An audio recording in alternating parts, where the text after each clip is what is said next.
अलका लांबा जी, सवाल आपसे भी बड़ा महत्वपूर्ण है कि देश की सबसे पुरानी पार्टी का कहीं जिक्र ही नहीं हो रहा है। सुनिए, बीएसपी का जिक्र नहीं कर रहे, क्यों चुनाव के लड़ने से हट गई, क्यों एमआईएम और आम आदमी पार्टी उसमें जो है शामिल हुई या की गई। कांग्रेस की जहां तक बात है, प्रियंका गांधी जी पूरे तौर से 2022 विधानसभा को ही टारगेट करके चल रही हैं और संगठन को लेकर लगातार आप देख रहे होंगे वो सक्रिय रही हैं और उत्तर प्रदेश के जो मुद्दों को भी लेकर। आपको इस बात की चिंता है कि एक भी सीट नहीं है? नहीं, हमें उत्तर प्रदेश की चिंता है। हम वहां पर 30 सालों से नहीं है उत्तर प्रदेश में, फिर भी हम लड़ते रहे, मुद्दे उठाते रहेंगे, चुनाव आते जाते रहेंगे, लेकिन कांग्रेस 30 साल से वहां पर सत्ता में नहीं है, लेकिन उसका संगठन और लोगों की लड़ाई को आप भी इस बात के गवाह लड़ रही है और लड़ती रहेगी। चुनाव अलका आते लांबा जाते जी, रहेंगे। क्या प्रियंका गांधी मुख्यमंत्री पद की उम्मीदवार होंगी कांग्रेस पार्टी की, और उनके चेहरे को आगे रखकर आप लोग इस बार चुनाव लड़ने जा रहे हैं? क्या पूरे कॉन्फिडेंस के साथ कह सकती हैं ये?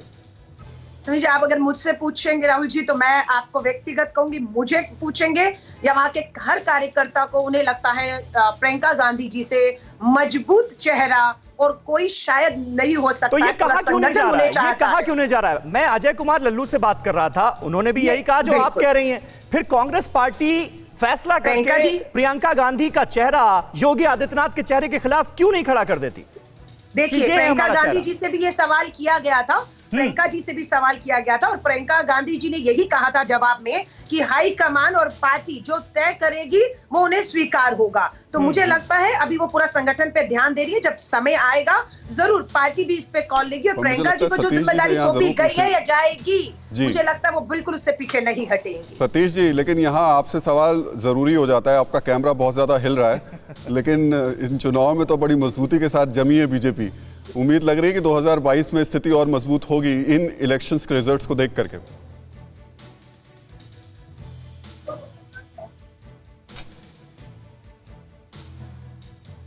जी सतीश जी, जो नतीजे आए हैं उनको देख के लग रहा है कि 2022 में आपको मजबूती मिलेगी और ज्यादा। स्वाभाविक रूप से जनता ने, और ये ग्रामीण स्तर का चुनाव है, गांव-गांव के लोगों ने किया, स्थानीय निकाय में जो हमने जीत उत्तर प्रदेश में दर्ज की है, उसके बाद ग्रामीण स्तर पे हुआ है। ये स्वाभाविक रूप है कि जो सत्ताजीवी लोग हैं उनकी कुंठा है। पिछली बार अलका जी और घनश्याम जी की पार्टी एक साथ थी, दोनों लड़के आज अलग अलग हैं, तो उनके आरोप लगाना स्वाभाविक है। राजनीतिक दलों का ये स्वाभाविक ट्रेंड है कि जीत पे इस तरह के आरोप लगाना, जबकि इनका जो कार्यकाल रहा है जंगल राज रहा है और जनता जानती है।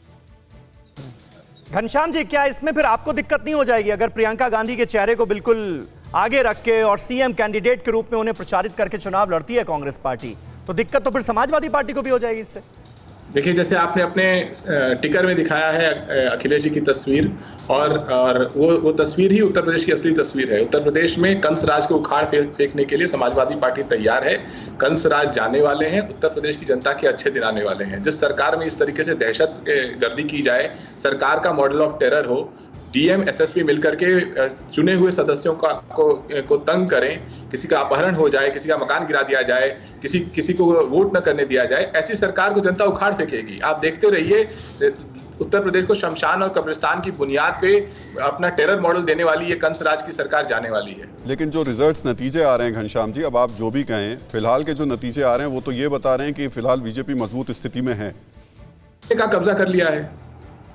कब्जा करने वाले मजबूत स्थिति में होते हैं। जब आप डीएम एसएसपी और गुंडों के साथ मिलकर लोकतंत्र पे कब्जा करेंगे तो आप मजबूत दिखाई देंगे। ठीक है, सुजाता मंडल जी हमारे साथ मौजूद हैं। आप कुछ ऐड करना चाह रही हैं सुजाता जी? हालांकि आपने अभी तक ये नहीं बताया कि अगर मान लीजिए उपचुनाव नहीं होते हैं तो फिर ममता बनर्जी सीएम कैसे बनी रहेंगी? उनकी जगह कौन होगा टीएमसी का नेता सीएम?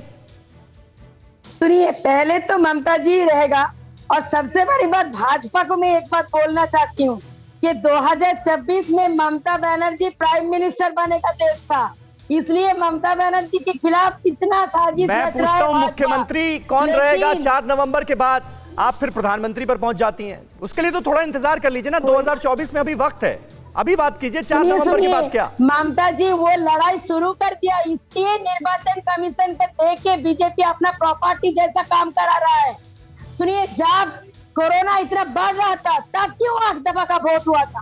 तब क्यों जी नहीं जी कम सुजाता जी, कराया? लेकिन यहाँ जस्टिस ज़कीउल्लाह खान साहब से एक चीज क्लियर करना फिर से बहुत जरूरी हो जाता है, जिसको लेकर के हमने डिबेट शुरू की थी कि क्या वाकई तीरथ सिंह रावत के पास कोई ऑप्शन नहीं था अपनी कुर्सी को बरकरार रखने का। ये सवाल हम इसलिए पूछ रहे हैं आपसे क्योंकि कर्नाटक हाईकोर्ट का एक फैसला आया था और उस फैसले के तहत ऐसे ऑप्शंस बन सकते थे, इलेक्शंस हो सकते थे।